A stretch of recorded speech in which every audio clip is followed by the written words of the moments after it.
Today, in our virtual museum night, we will visit three murals. The first one, the corn, the second, rubber, and the third, cocoa bean.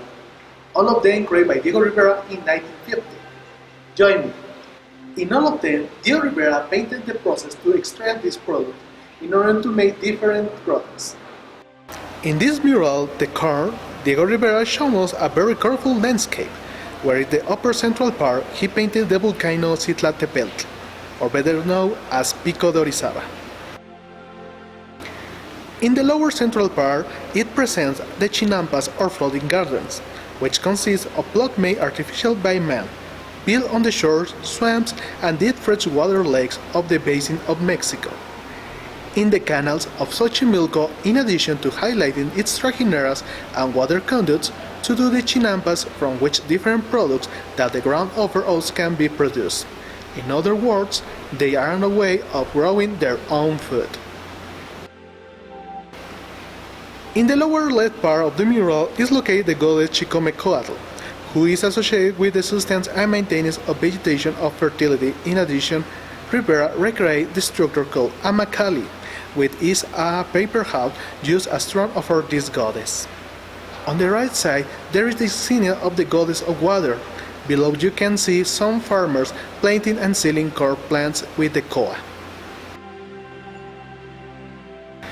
The chinampas, as well as the use and cultivation of corn, are inherited from pre-Columbian times.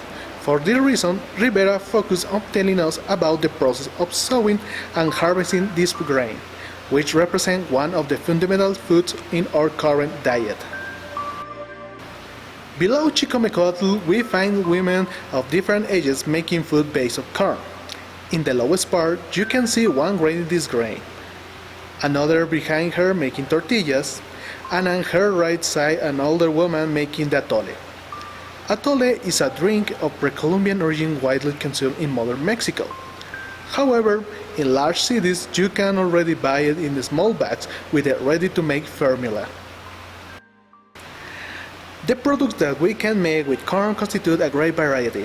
Right now, we are only talking about atole, but our gastronomy from this grain is immense.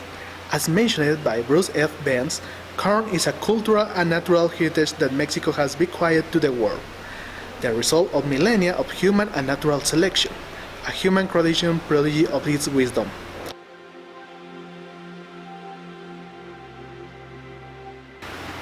Now let's move to our next mural.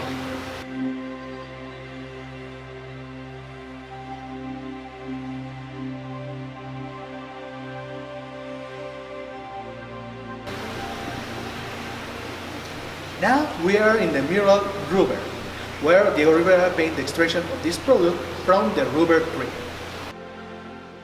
In this mural we can see the rubber tree, and there is a man who is extracting the rubber, which is a resin that is transformed in order to make different articles. The process for its collection was to make an opening to the bark of the tree. From there, the material that emanated from it was extracted and collected in a gourd. After that, it was left in this container until it set. It was allowed to dry, and the cross that be formed of the desired size and thickness were left. This product circulated in different parts of Mesoamerica, and its main source of extraction was in present-day southern Mexico. For this reason, Rivera painted the ace of a jaguar, a characteristic animal of this area, which was sacred and represents the deity of the night. Finally, in the gray part, some objects made with the sap of the rubber tree are shown. Beyond the bowl, there is a dark gun. We have seen that Rivera painted different species of plant from which different products could be extracted. In the case of rubber, they are still made: gloves, toys, car parts, etc. Now let's discover what we can find in the last mural of this virtual museum night.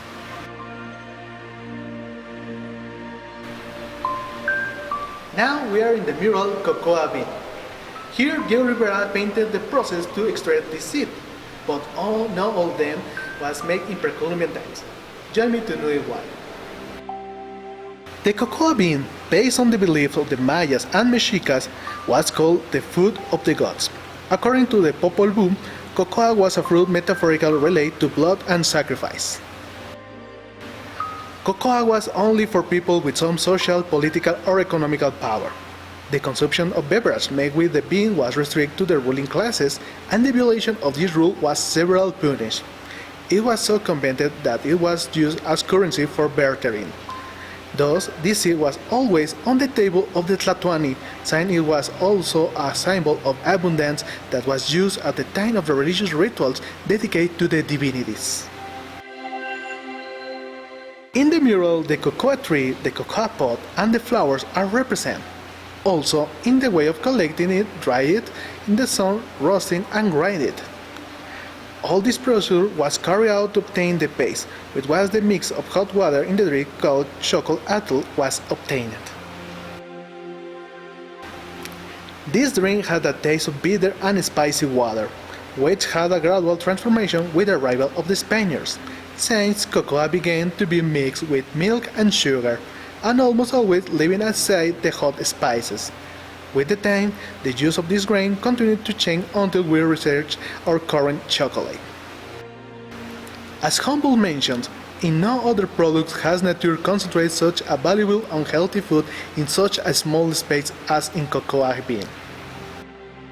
Have you ever imagined that the chocolate that you drink or eat today had been different at this very precious product since our pre-Columbian times? At present, cocoa or chocolate is used to consume them as sweets or to prepare other foods, drinks, creams, ice cream, cookies, and other desserts.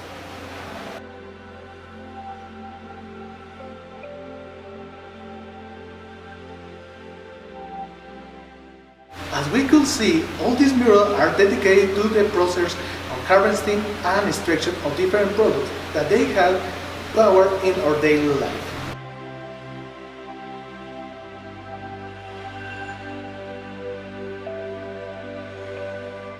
In this moment, National Palace is closed to the public due to the contingency. However, we invite you to follow us in our social networks. You can find us as Hacienda is Patrimonio Cultural. See you soon!